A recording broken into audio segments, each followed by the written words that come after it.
इस धरती पर पुनः जो हमारी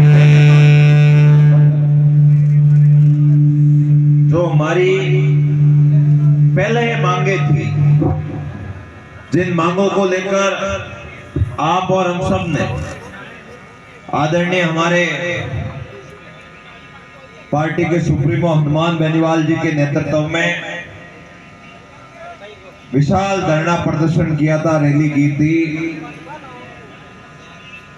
और उस रैली के माध्यम से सरकार को जगाने का काम किया। लेकिन सरकार इतनी हरदर्मिता पे है कि वो हमारी बात सुनने को भी राजी नहीं। उसका कारण ये भी है कि जो सरकार सत्ता में आई है वो कॉर्पोरेट घरानों की सरकार है और हर उस किसान के बेटे की आवाज को दबाने के लिए इन लोगों ने बड़े बड़े माफिया से बहुत बड़ा पैसा लिया था। अब देखो गिनी खनु पैया लेवे मारवाड़ पास टाइम आए चुकावना तो पड़े, अगर नहीं चुकावे तो हमारा धनी है जो गलो पकड़े। आज स्थिति राजस्थान में सरकार भी उड़ी है। अब इनमें कटित कटी अपनी भी गलती है। अब चुनाव टाइम एक पार्टी विशेष लारे बंद परा भावनाओं में बेपरा अपन रात दिन काम करने वाला कैंडिडेट ने रात इंदिरा जी थाना काम में कई कमी रखी थी, बताओ कई कमी रखी, आप बताओ। यूं लो इंदिरा जी ने आपके काम में क्या कमी रखी थी, आप मुझे ये बताओ। कोई कमी नहीं रखी, फिर भी आपने इनको हरा दिया। आज अगर ये विधानसभा में होते और आपकी आवाज वह विधानसभा में उठाते और विधानसभा में आपके इनके द्वारा उठाया हुआ मुद्दा नोटिस होता, विधानसभा अध्यक्ष की पटल पे जाता, उस मुद्दे की पैरवी होती। आज अब पैरवी कौन करे आपकी? जिसको आपने बनाया वो तो उनका दलाल बन गया। बना के नहीं बना, बताओ मैं गलत कह रहा हूं क्या? तो बताओ, जब आप और हम लोग आदरणीय दिलीप जी भाई साहब, जब हम चुनाव होते हैं उस समय हमारी वास्तविकता क्या है, हमारे मुद्दों के लिए कौन लड़ रहा है, हमारी बात को कौन कर रहा है, उस बात को भूल जाते। फिर हमारा धनीदोरी कौन होगा? 5 साल के लिए तो हाथ काट के आपने दे दिए, अब रही कई कसर। जब जरूरत होती है तब हनुमान जी को याद कर लेते और वो भी भोले मन के हैं। जब जब आवश्यकता होती है गरीब पीड़ित शोषित दलित के साथ अगर न्याय अन्याय होता है तो वो आकर आपके बीच में खड़े हो जाते हैं। मैं आपको ये बात आज के इसलिए कड़वी कह रहा हूं कि आज आपके इस मुद्दे का हनुमान जी समाधान तो करवा देंगे, लेकिन पंचायती राज के चुनाव आएंगे, उस समय भी लोग इधर उधर बिखरे हुए नजर आएंगे। कोई था प्रेम गाल रे सेठी गोली ए 2 महीना है आ गई गोली सुना भाइयों पे पौत्रों वेगा करा समझ गए नहीं, भूलो वेगा करा। अगर अरे धापे जगह है ध्यान है किताब वेगा भूलो भूले ये नहीं। इंदिरा जी दान सड़का बनाई, पहला कितनी बनाई थी तो अपना देखो छुको पची छोटा सी है गई बंदा ने घोड़ाई को भूगे तो अपन ने आते करना है। आज अगर अपना काम हो जाए, अपनी बात को उठाने के लिए, अपनी आवाज को बुलंद करने के लिए अगर आपके बीच में आकर कोई पार्टी खड़ी है तो हमारा भी नैतिक धर्म बनता है, हमारा भी नैतिक दायित्व बनता है उस पार्टी का, हमारे राष्ट्रीय लोकतांत्रिक पार्टी परिवार का। अगर कोई भी बंदा, कोई भी व्यक्ति, कोई भी प्रत्याशी अगर कहीं से भी छोटा चुनाव हो या पंचायत स्तर का चुनाव हो लड़े तो हमारा भी धर्म बनता है उसको यहां से जिता के भेजे। देखो भैया बात सीधी है। अगर आपकी आवाज उठाने वाला व्यक्ति मजबूत होगा, आपकी आवाज उठाने वाली पार्टी मजबूत होगी, तो आपका काम बनेगा। अगर आप दिन रात जिस पेड़ पे बैठे हो उस पेड़ के डाल कोई काटने का काम करोगे तो फिर उस जगह पर आप सुरक्षित नहीं रह पाओगे, आप ही नीचे गिरोगे। हमें हमारी जिम्मेदारी तय करनी पड़ेगी। हमें यह तय करना पड़ेगा कौन किसान विरोधी है, कौन किसान के साथ रहने वाला आदमी है। यह हम लोगों को तय करना पड़ेगा। ये हम लोगों को हमारे अंदर आत्मचिंतन करने की आवश्यकता है। अगर हमने आत्मचिंतन कर दिया और हमारे अंदर जो शक्तियां हैं उस शक्तियों को जगाकर हनुमान बेनीवाल जी के साथ में मजबूती से लगा दिया तो हमारे इस पार्टी के बड़े उद्योग होने से कोई नहीं रोक सकता।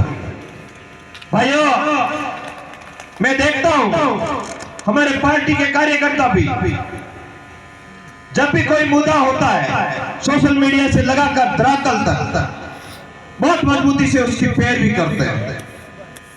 वापस उन कार्यकर्ताओं का जिन्होंने रात दिन अपना घर बार छोड़कर इस ठंड में आपके साथ अगर कोई टेंट में सो रहा है, आपकी आवाज को बुलंद कर रहा है और उसके पास दूसरा तीसरा कोई काम नहीं है, प्यावर मजदूरी करके किसान का बेटा खेत में काम करके अगर आपकी आवाज को उठा रहा है तो हमारा भी नैतिक धर्म है उसका साथ देना। भाइयों, मैं जिस जगह से आता हूं वो इलाका भी, वो क्षेत्र भी बजरी माफियों की सपेट में आया हुआ है। जब प्रथम बार राष्ट्रीय लोकतांत्रिक पार्टी के बैनर तले हमने धरना दिया था, बालोतरा में 95 दिनों तक उसी टेंट के नीचे सोए थे और कांग्रेस की सरकार थी राजस्थान में, अहंकार था, लोगों को गुमराह करने के लिए उन्होंने अलग से जाकर मीटिंग की थी और लोगों को गुमराह किया था। और वही लोग आज हमसे गुहार लगा रहे हैं कि हमारे जिलों को इधर उधर कर दिया, आप हमारी मदद करो। भैया, हम वो दिन नहीं भूले जब हमने दीपावली वही मनाई थी, हमने नया साल वही मनाया था, हमने होली उसी टेंट के नीचे मनाई थी और आपने एक बार आकर भी हमें नहीं पूछा था और वही आपके साथ अत्याचार हो रहा है। आज आप भुगतो अपने कर्मों को। चिंता मत करो आप कोई चीज की। लोग कह रहे थे कि आप बजरी माफियों से, आप तो बालोतरे रहे हुए हो, लोग कह रहे थे आप इन कपड़ा फैक्ट्रियों वालों से मत उलझो, आपका भविष्य बर्बाद हो जाएगा। मैंने कहा ठीक बात कर रहे हो भैया, आप तो मुझे भविष्य बर्बाद हो जाएगा। वैसे आप लोग रोजाना हमारा भविष्य बर्बाद कर रहे हो, हमारे कैरियर को खत्म कर रहे हो, हमें कैंसर परोस रहे हो।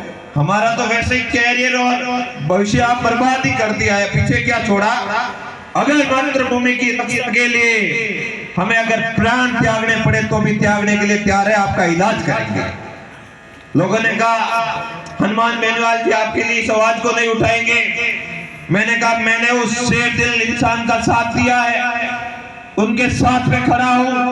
उन्होंने मुझे आप लोगों की सेवा करने का मौका दिया है तो वो हमारी आवाज को उठाएंगे। जैसे रियाबड़ी की धरती से बजरी माफिया और इन कॉर्पोरेट घरानों के खिलाफ आवाज उठी, वैसे बालोतरा की धरती से भी आवाज उठी और आज कपड़ा फैक्ट्री वालों का इलाज हो रहा नहीं हो रहा है, पूरी तरीके से इलाज हो रहा है।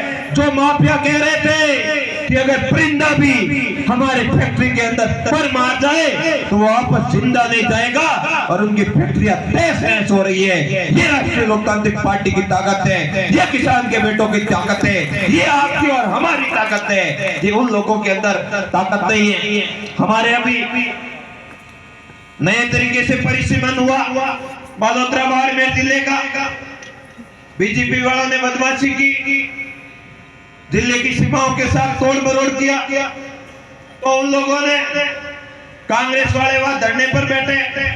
मैंने कहा भैया हम ऐसे किसी के शिकार होने नहीं आएंगे। अगर राष्ट्रीय लोकतांत्रिक पार्टी अपने झंडे के तले आंदोलन करेगी तो उनका दिमाग भी ठीक करेंगे और जैसे हमारी इच्छा है वैसे काम भी करवाएंगे। भाई हमें ये तय करना है इस पंडाल से कि हमारे लिए दिन रात मेहनत करने वाले नेताजी को मजबूत कैसे करें। हमें हमारे स्वार्थ को भूलना है, हमें खाली सोशल मीडिया के भरोसे नहीं रहना है, हर जगह पर हमारे लोगों को एक एक करके हमारे साथ जोड़ना है। हमें तोड़ने का काम नहीं करना है, जोड़ने का काम करना है।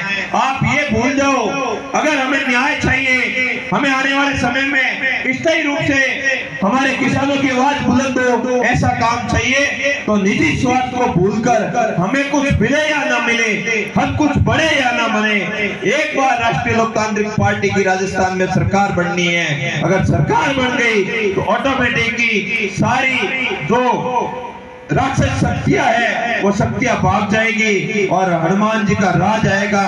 और संकट मोचन हनुमान जी का वैसे ही नाम लेने से आधे तो दैत्य भाग जाते हैं, तो ये भी काम हो जाएगा। बहुत बहुत धन्यवाद, आपने मुझे बोलने का मौका दिया। और अभी नेताजी हमारे बीच में आएंगे, उसके बाद जो हमें दिशा निर्देश देंगे उसका पालन करते हुए हमें आगे बढ़ना है। बहुत बहुत धन्यवाद।